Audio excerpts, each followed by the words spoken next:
everyone. Welcome to our GCU Lopes for Literacy YouTube channel. My name is Marcella Knapp, and I am a full-time faculty member here at GCU in the College of Education. Today, I am so excited to be here interviewing author, former second grade teacher, my former mentor teacher, and my dear friend, Karen Morales. Welcome, Karen. Hello, everybody. Hi, Lopes. Wait, I didn't do it right. But anyways, hi, guys. Yep, there we go. Yay. Thank you so much for this interview for our Lopes for Literacy YouTube channel. We have some questions for you, and we are so excited to learn more about your books. Can you start by telling us a little bit about yourself and the books that you have written? Sure. I first want to say I'm very honored to be here and to be with Marcella. She is amazing. And I was so lucky and blessed to have her as a student teacher. She was really just wonderful.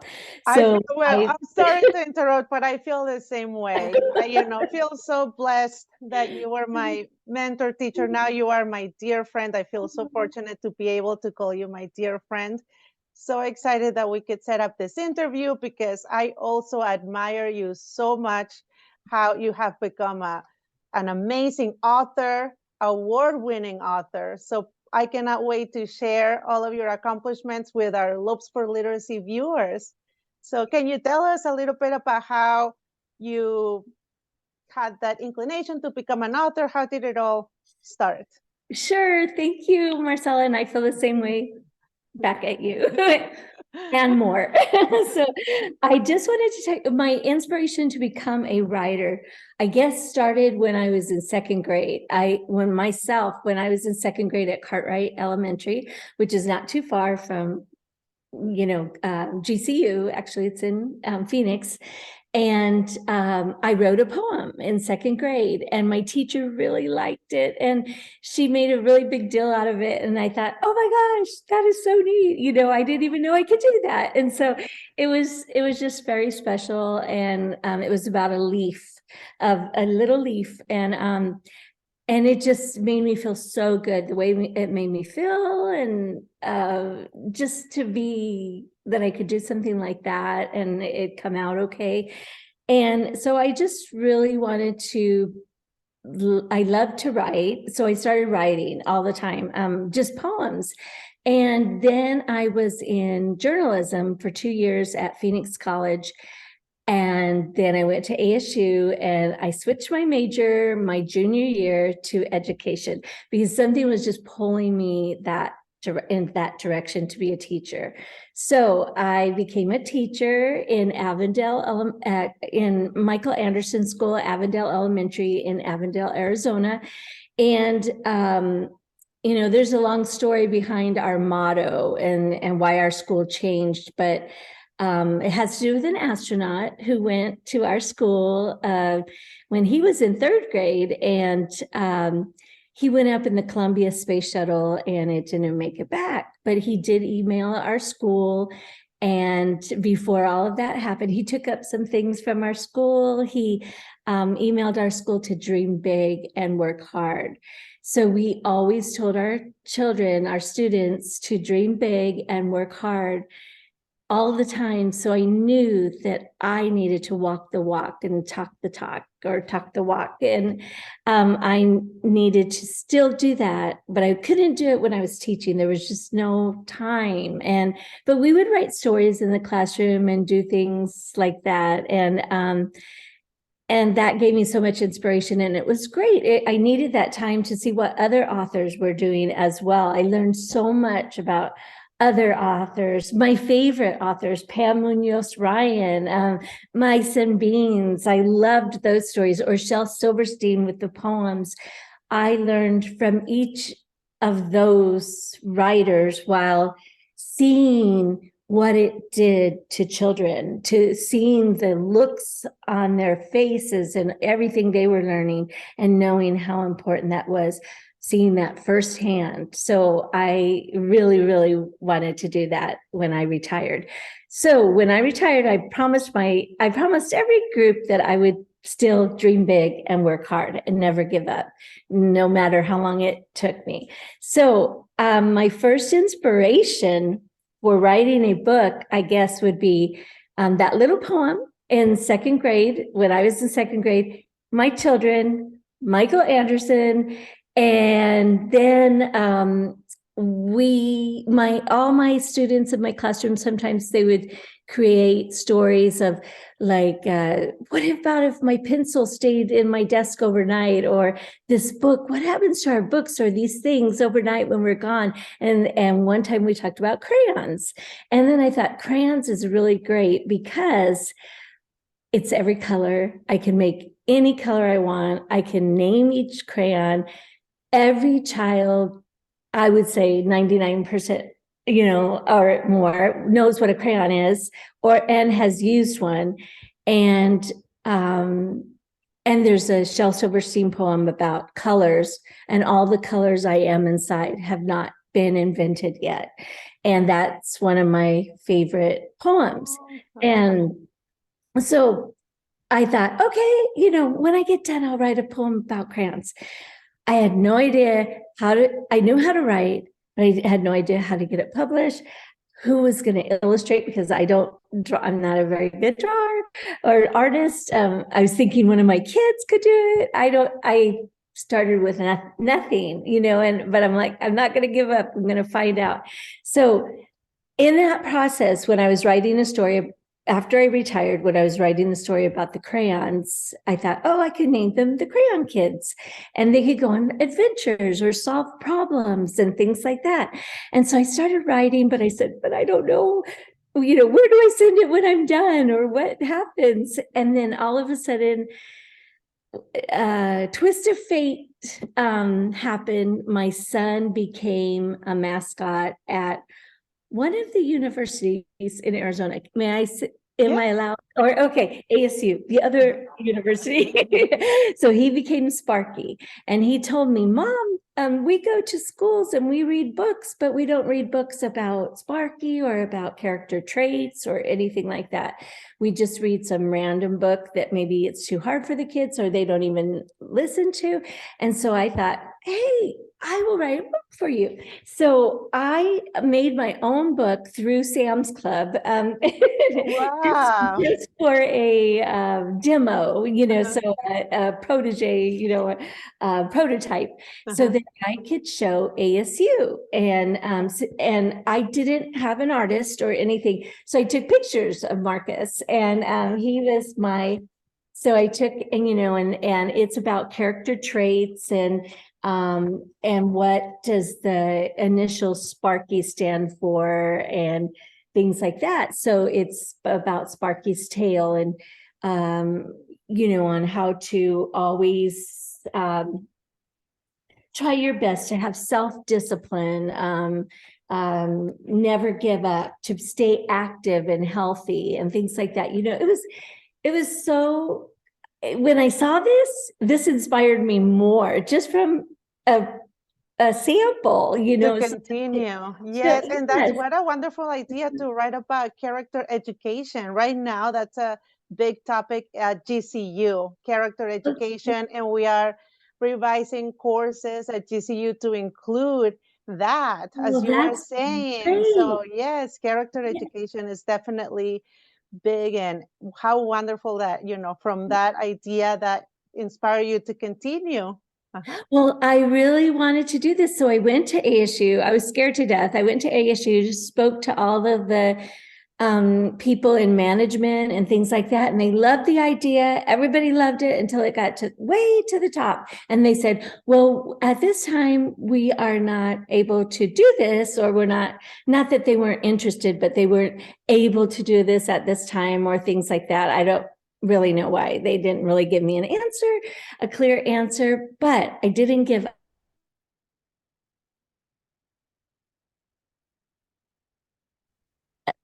Okay. You froze a little bit, but you were saying that you didn't give up.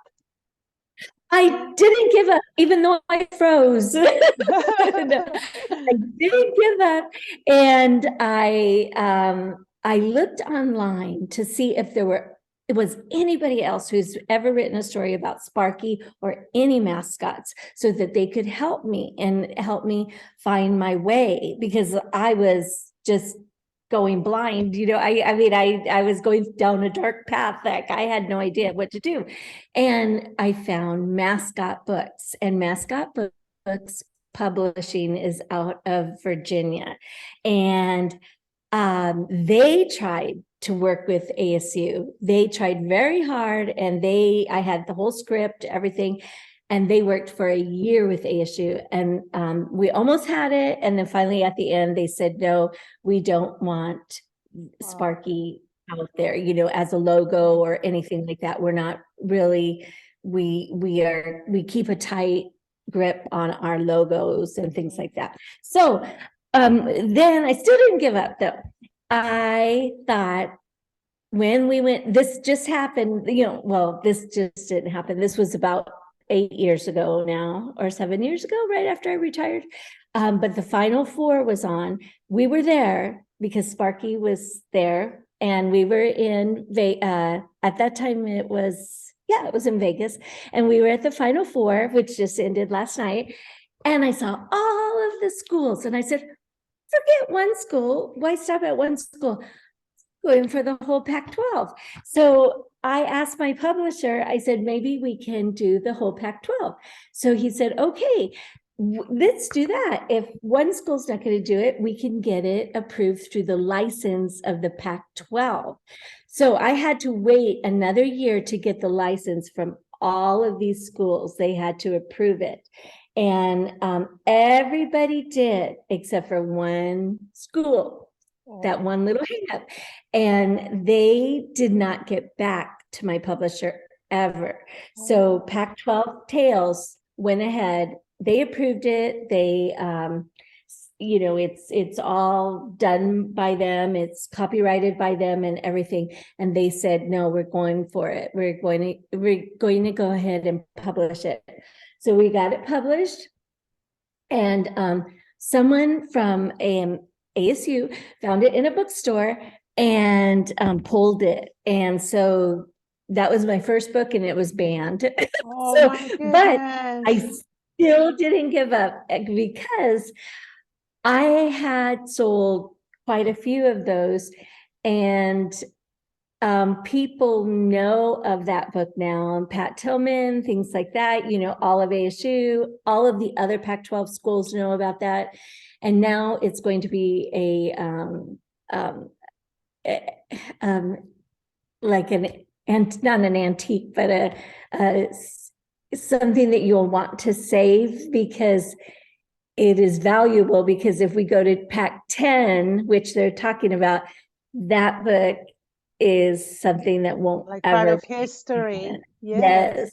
So anyways, but I wanted to tell you that I was very thankful that I did have a publisher at that time. I was going to do it by myself, self-publishing, but I didn't know how to get the licenses from all the schools, and that takes money and time, and they knew how. And also, when they were having trouble with one school, they dealt with it. I didn't have to, and they bought the rest of my books. My publishing company did. So I didn't have to take that fall. Yes. So, but in the meantime, I didn't just sit back, because that took about a year and a half of waiting. But so then I went back to my original idea of the crayons. And so the Crayon Kids was my first book, and I got that done in about 6 months, with published and everything. And it won an award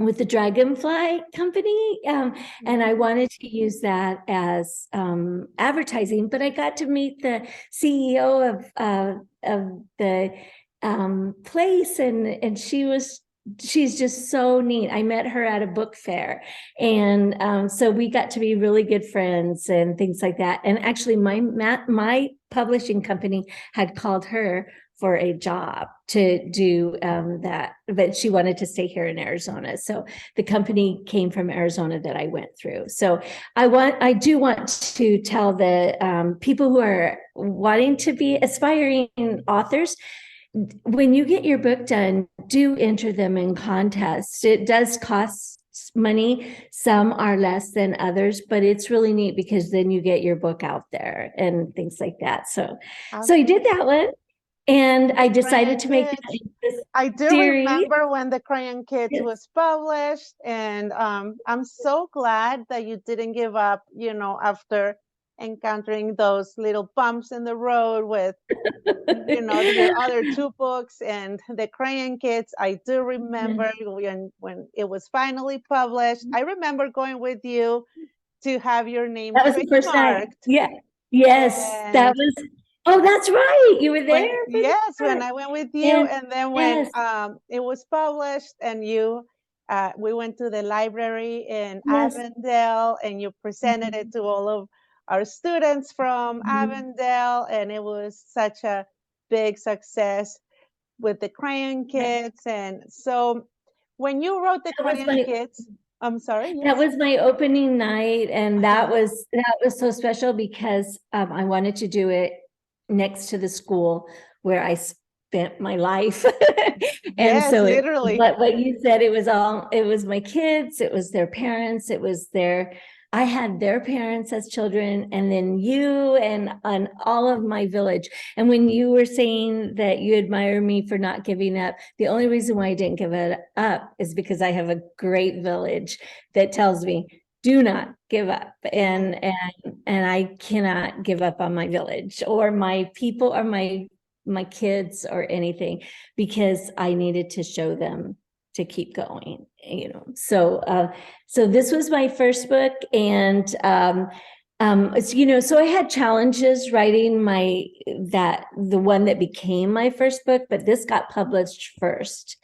And then, so I waited for that one to be published. And then I quickly did the Going Green books. And each one of these books is about a problem, and the Crayon Kids find solutions to the problems. So this is about the environment, and each one of my books goes to a cause. So the part of the proceeds go to a cause. This one goes to 33 Buckets that helps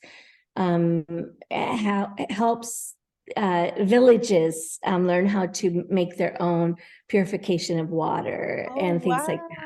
So, that is wonderful. What a great cause. That is so. So I was going to say it became a series, and huge series, and very successful. So proud of you. And when you wrote the Crayon Kids, who was your target audience? And I know some of these answers, but I want you. No, that's awesome. To see viewers hear all about it, because a lot of our viewers are also future teachers, so you can share this.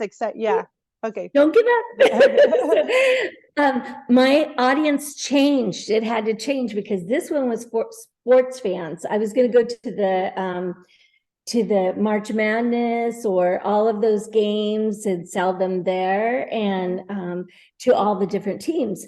And I thought, oh, sports fans, they will buy them. What if it's a dad, mom, whoever, the kids, they'll love it. And my son got a signature from all of the mascots. So each one of the like, this is the duck and stuff, and he's got his signature. So my son got all of their signatures as well. So that was a target audience of fans and sports fans and stuff. So I thought, I'm going to have to change my audience, but actually sports fans and things like that can still love these books. But this is more, I'm targeting my students' parents, or my students, and the whole grandparents, anybody. I think you had mentioned once, like these are used as presents now, or gifts, which is really, really neat. And it's for baby showers. And so a lot of my former students are having children now, and they have them as gifts, and I personalize them to them. And but it's easy for me to do a series because I can stick with the same characters and add to them and add different problems and solutions. So Yes, that's I'm been glad easy. you're mentioning that, because problem and solution reminds me of one of our standards in second grade. Remember when we were reading with the Yes. students, find the problem, find the solution, use the Yes. thinking Yes. maps and all of that. So can you tell us more, for our viewers that are going to become teachers that, might want to get your book so they can use it in the classroom? What, Yes. like what are other ideas that were, Okay. teachers Well, or parents can use your books within the context of education? yes, this one especially, this one was the first one. It's a little bit easier, but wait, where can I show you this? I also made them in kind of like bubbles so that they could see what they're talking and the conversations that are going on, a little bit easier for the kids.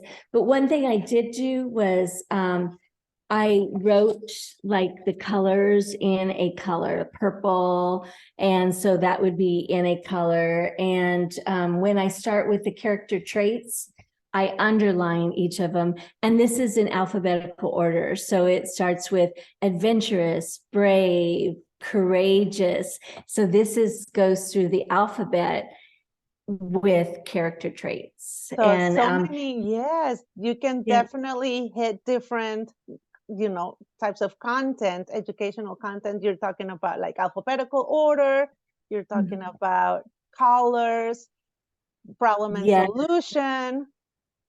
Yes. And at the end, there's discussion questions and something to ask the kids. What would they like?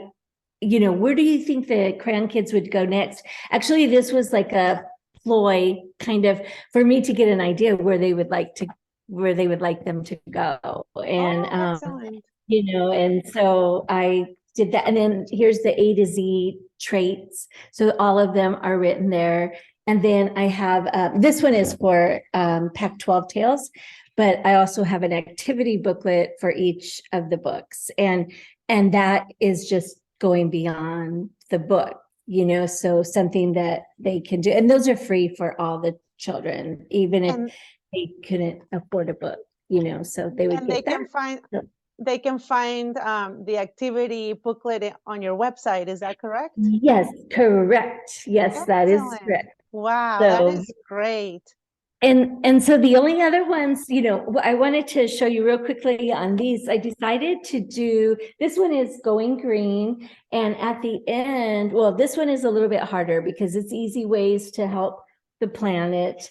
But I wanted to show you, and the vocabulary is it's a little bit harder. But at the end of this one, this is when I got this idea to start with a jump off for the next book. So these guys are coming out of the, behind the tree, and what they are is endangered animals. And that's my next book of the Crayonimals, Wow. and So they this is are the third one in the series.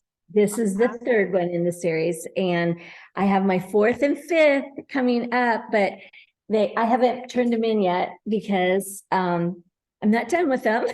The pandemic kind of got to me because I think I needed to be around kids and that I really needed to be around people to do that. But this one is Unbreakable, and it has a Band-Aid on it and everything, but it is about not breaking, not giving up. The pandemic hurt a lot of us, and this is they find a book with sayings, and they like a rejection is a redirection, or things like that, so that they can think of these things and go on after that. And at the end of this book, two crayons will be looking at them. And this kind of reminds me of you and a lot of my friends. And it is going to be, these two will be looking, these are my scripts. So this is kind of how you do it first. These two are, well, they won't be in this color. They'll be in camouflage, but it's Happy and Trails. And they're going to be Oh my looking goodness, how behind. exciting. Yeah, they're just You know, I They love have, trails. they're going to be looking behind this tree at the end thinking, we don't know this group of kids because some of the crayons don't know each other, but then they're going to meet them and go off. Then they're on their adventure, but one crayon will stay with them the whole time. But they find clues, and this is my bridge to poetry. The clues they find, they have to write a poem for each time, like a haiku. So they'll have to write a haiku to go to the next step.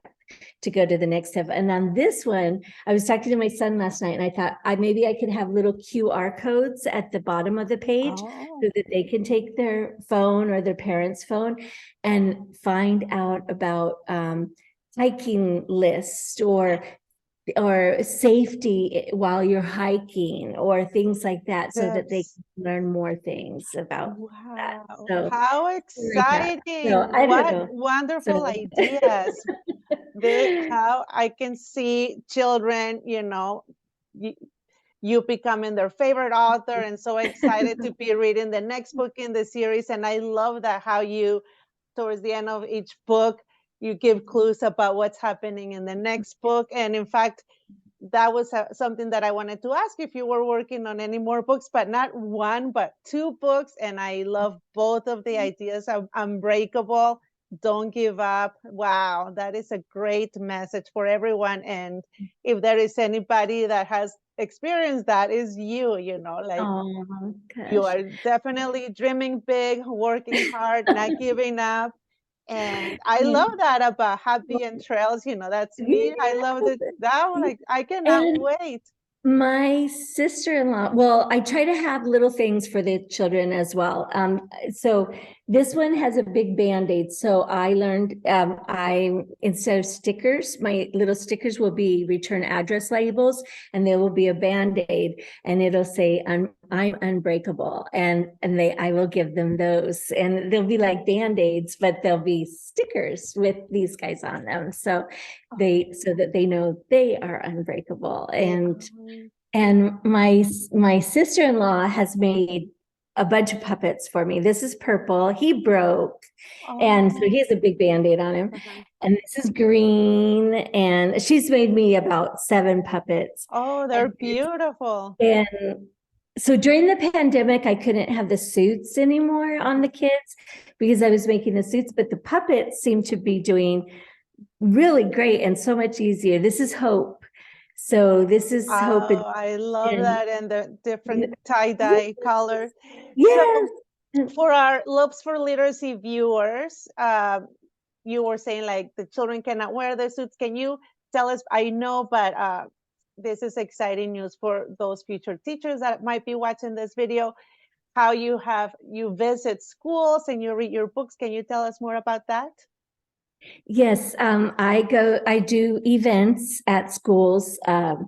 I have a sign up that, I send to the principals and things like that, so that they know they can expect what I'm doing. It's usually about a half an hour per grade level.